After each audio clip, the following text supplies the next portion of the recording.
Hello everyone. अब हम discuss करने जा रहे हैं हमारी अमेंडमेंट जो है आरसीएम चैप्टर में, रिवर्स चार्ज मैकेनिज्म।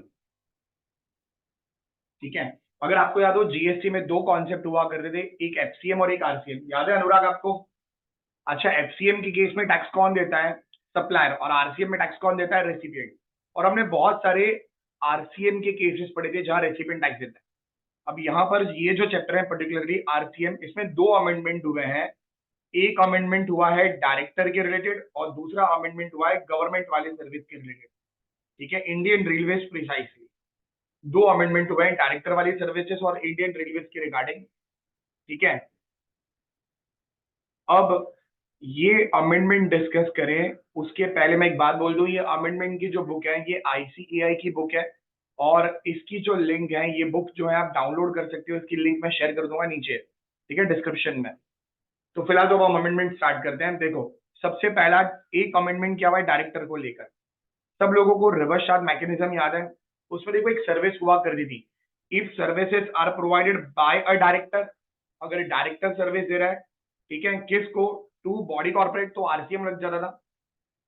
हमने पढ़ा था डायरेक्टर अगर सर्विस देगा, director to a body corporate.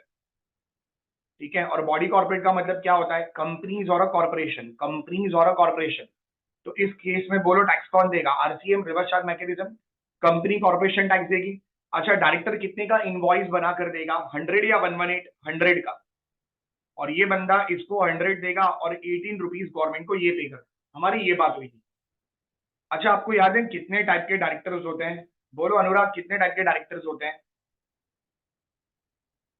बोलो बाकी सब लोग, कितने टाइप के डायरेक्टर्स होते हैं? दो टाइप के डायरेक्टर्स, एग्जीक्यूटिव और नॉन एग्जीक्यूटिव। ठीक है। तो देखो, मैं अगर समराइज करूं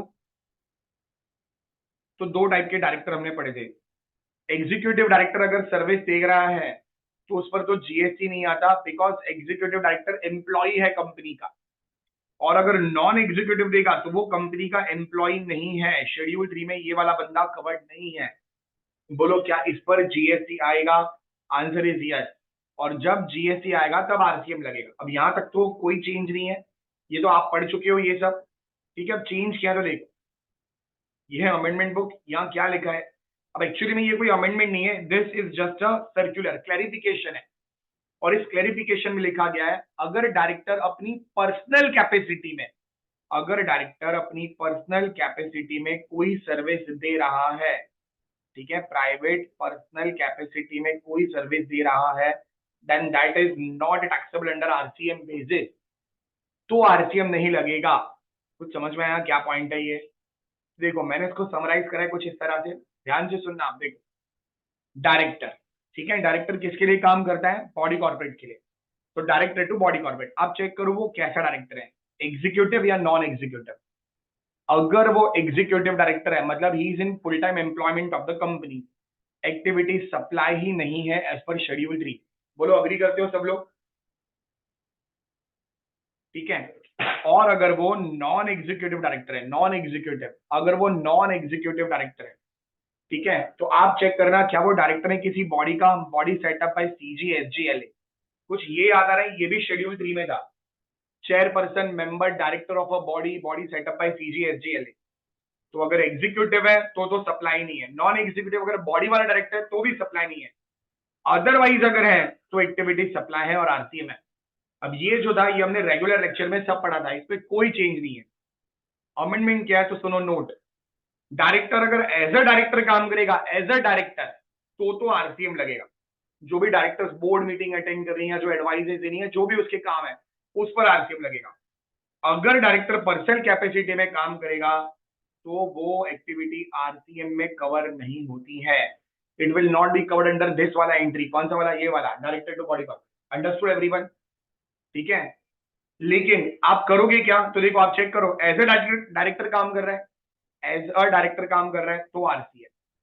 अगर वो पर्सनल कैपेसिटी में काम कर रहा है, पर्सनल कैपेसिटी, तो आप पहला चेक करो किसी और एंट्री में कवर हो रहा है क्या, आरसीएम की किसी और एंट्री में, जैसे रेंटिंग ऑफ रेसिडेंशियल प्रॉपर्टी या कुछ भी और किसी एंट्री में, तो आरसीएम। अगर नहीं कवर होता तो एफसीएम। आपको ये डायरेक्टर का क्रक्स समझ में आया? बोलो अंडरस्टूड अनुराग? तो दो टाइप के डायरेक्टर हैं, executive, non executive. Executive not a supply, no GST. Non executive में अगर वो बॉडी वाला है, no supply no GST. Otherwise अगर कोई डायरेक्टर है तो आप पहला चेक करो, वो जो डायरेक्टर है क्या वो एज ए डायरेक्टर वाले काम कर रहा है, तो आरसीएम। अगर वो पर्सनल कैपेसिटी में काम कर रहा है, दो पार्ट हो गया, as a director, as a personal capacity. ठीक है, और ये आप किसके लिए चेक कर रही हो, ये नोट इस वाले बंदे में, टाइप 1 टाइप 2, अंडरस्टूड। और पर्सनल कैपेसिटी में तो चेक कर लो कोई और आरसीएम की एक्टिविटी में कवर हो रहा है क्या। ठीक है, अगर हो रहा है तो बोलो तो आरसीएम, अदरवाइज एफसीएम। बोलो ये अमेंडमेंट समझ में आया या क्लैरिफिकेशन, जो भी आप बोलो, कोई कंफ्यूजन है इसमें डायरेक्टर वाला। ठीक है, तो देखो एक अमेंडमेंट हुआ है डायरेक्टर वाले में, ये है हमारी अमेंडमेंट को पहला वाला। और दूसरा हुआ है गवर्नमेंट वाली सर्विसेज। आपको याद है सर्विसेज प्रोवाइडेड बाय गवर्नमेंट, आपको याद है सर्विसेज प्रोवाइडेड बाय गवर्नमेंट। अच्छा, उसमें हमने क्या पढ़ा था, अगर गवर्नमेंट सर्विस दे रही है, ठीक है, गवर्नमेंट, गवर्नमेंट कौन है, सप्लायर। तो हमने सुना था या पढ़ा था हमने, 5 एक्टिविटी पढ़ी थी हमने। पहला वाला बोलो पोस्ट ऑफिस, याद है पोस्ट ऑफिस के कुछ काम जो थे, post card, inland letters, book post, ठीक है, तो और ऑर्डिनरी पोस्ट जिसका वेट लेस देन 50 ग्राम है, ये वाले काम एग्जाम थे। अदरवाइज बोलो टैक्सेबल और एक्सटीएम लगता था, कोई चेंज नहीं है इसमें। दूसरा services in relation to vessel और एयरक्राफ्ट, टैक्सेबल है, एफसीएम में इसमें भी कोई चेंज नहीं है। तीसरा वाला ट्रांसपोर्टेशन ऑफ गुड्स और पैसेंजर, कोई चेंज नहीं है, एफसीएम। चौथा हमने पढ़ा था रेंटिंग ऑफ इमूवेबल प्रॉपर्टी, याद है वो गवर्नमेंट बिजनेस एंटिटी वो सब। अब यहाँ पर है ना इन लोगों ने एक नया पॉइंट ऐड करा है यहाँ पर, ठीक है, जिसको मैं नंबर देता हूँ 4। और जो बाकी 2 पॉइंट पड़े थे वो हमारे अदरवाइज 2 पॉइंट हो गए, 5 और 6। अब नया पॉइंट क्या है, तो वो है इंडियन रेलवे, इंडियन रेलवे। ठीक है, अंडरस्टूड एवरीवन। देखो मैं लिखकर बताता हूँ क्या क्या पॉइंट्स हमने पढ़े थे और क्या नया एडिशन हुआ है। सबसे पहला वाला पॉइंट याद करो, पोस्ट ऑफिस वाला। ठीक है, सबसे पहला वाला जो था पोस्ट ऑफिस वाला, ये फर्स्ट चेक करते हैं। सप्लायर बोलो पोस्ट ऑफिस है। उसके बाद दूसरा हम क्या चेक करते थे, दूसरा उसके अलावा हम चेक करते थे क्या services in relation to vessel और एयरक्राफ्ट है, इन रिलेशन टू वेसल और एयरक्राफ्ट। ठीक है, फिर उसके बाद तीसरा हम क्या चेक करते थे, तो तीसरा चेक करते थे ट्रांसपोर्टेशन ऑफ गुड्स और पैसेंजर।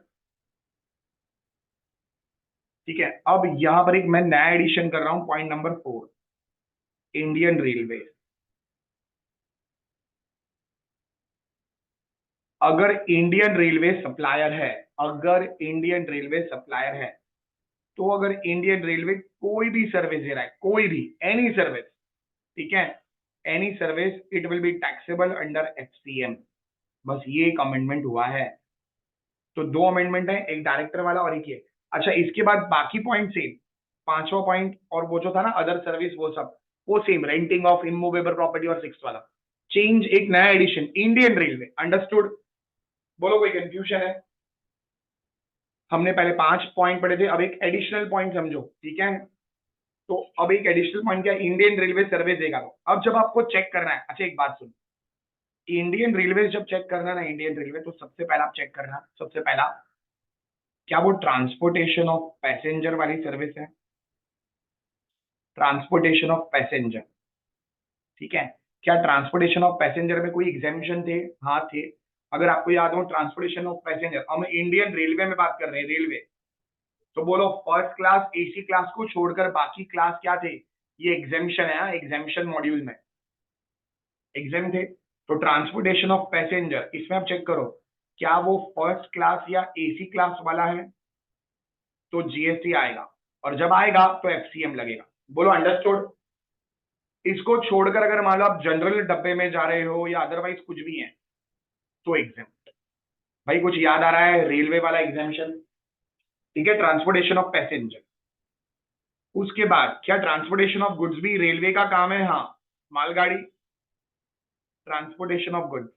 और अगर गुड्स में याद हो, अगर गुड्स में याद हो तो उसमें भी एग्जामिशन है, मैं दिखा देता हूं आपको, इंडियन रेलवे, हाँ ये देखो, सर्विसेज बाय, बोलो ट्रांसपोर्टेशन ऑफ बाय रेलवे। ठीक है, ये वाले गुड्स मॉड्यूल है, ये पेज नंबर 5.66।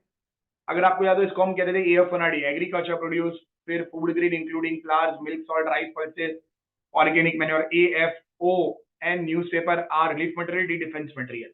कुछ याद आ रहा है भाई? तो ट्रांसपोर्टेशन ऑफ गुड्स, अगर वो स्पेसिफाइड गुड्स हैं AF1RD तो एग्जेम्प्ट, और अगर अदरवाइज है, अदरवाइज तो टैक्सेबल। और जब टैक्सेबल होगा ना तो बोलो RCM है FCM? FCM। और इसको छोड़कर और तो मेरे को कुछ याद नहीं आ रहा है रेलवे के रिलेटेड, अदरवाइज कुछ मिला ना अदरवाइज तो GST आएगा। अदरवाइज देख लो कोई एग्जाम्पशन है तो एग्जाम्प्ट रहेगा, वरना तो GST आएगा। और जब आएगा तो बोलो FCM। भाई तुमको ये दो अमेंडमेंट समझ में आए हैं? कोई कंफ्यूजन? ठीक है, हमारा पहला अमेंडमेंट क्या था? डायरेक्टर वाला। मैं दिखा देता हूं आपको, ये देखो डायरेक्टर, देख लो जल्दी से। डायरेक्टर याद रहेगा, executive non executive, executive not a supply, non executive body वाला not a supply, no GST। Otherwise है तो आप चेक करो, एज अ डायरेक्टर है तो RCM, अगर पर्सनल कैपेसिटी है किसी और एंट्री में करो रहे तो RCM, वरना FCM। याद रहेगा डायरेक्टर। ये एक अमेंडमेंट, और दूसरा इंडियन रेलवे, ये गवर्नमेंट वाले पॉइंट में ऐड कर देना, एनी सर्विसेज देख लो FCM आएगा। Note, transportation of passenger AC class first class taxable है FCM, अदरवाइज एग्जाम।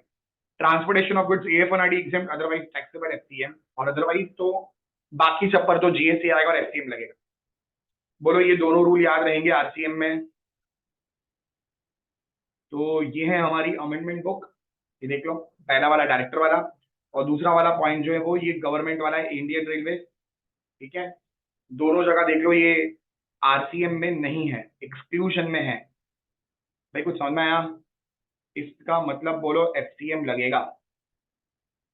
ठीक है, और इंडियन रेलवे को कोई एग्जामिशन नहीं है, ये इंडियन रेलवे और ये डायरेक्टर। तो हमारा इसी के साथ दो RCM की अमेंडमेंट जो थे वो खत्म हो गए। ठीक है, थैंक यू दोस्तों।